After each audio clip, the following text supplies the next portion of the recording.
आप पहले से ही ऐसे थे कि अभी ऐसे हो? ये बड़ मानुष के कहाँ से लिया तेरी जब भी आ मेरे आर्यन भगवान इनको भी बड़ी फुर्सत से बनाए हैं। चलो मेकअप तो समझ में आता है, लेकिन ऐसा शरीर इन्होंने कहाँ से लाया है? बहुत मानना पड़ेगा। अजूबा, 8वां अजूबा। आइए, आपके पति आखिरी प्यार आपका इंतजार कर रहे हैं। आखिरी प्यार तुम्हारा करे इंतजार कि गईला दुबराई गईला राजाऊ। ये जेनेटिक है ना? अरे कौन जोगिनिया जादू मारला सहू करियाई गईला राजाऊ। इसको जानते हैं चाचा जी? काला नहीं बोलेंगे, ब्लैक एंड व्हाइट का मिक्सचर बोलते हैं। जैसे कोनो गाड़ी जैसे थार आई है, ब्लैक भी है व्हाइट भी है, ये इसीलिए ये ब्लैक एंड व्हाइट का मिक्सचर है। कहे के बा कैसे कि गईला दुबराई गईला राजाऊ, गईला दुबराई गईला राजाऊ, गईला दुबराई गईला राजाऊ, गईला दुबराई गईला राजाऊ।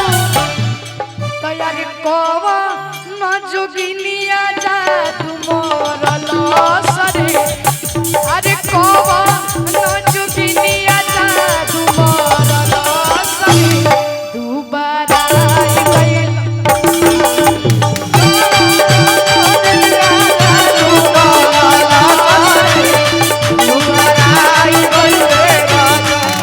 अपना आखिरी प्यार से आखिरी बार क्या कहत रही कि जनी जा कमाई कलकतिया राजा हमारी सवतिया मतिया राजा। इन मती ना इन पूरा शरीरे मरा गई बा कि लाली उठा लाली अरे कनवा के बाली आ दूर होई ना के नथिया राजा। बोलिए अपने आखिरी प्यार से। प्रदूषण हम में भी फैल रहा है धीरे धीरे। अरे बाप रे बाप। त जनी जा कमाई कलकतिया राजा तमाली सवतिया मतिया राजा। मती नहीं, इधर पूरा बॉडी हाईजैक हुआ है। आवे के बाद त जनी जा कमाई कलकतिया राजा माली सवतिया मतिया राजा।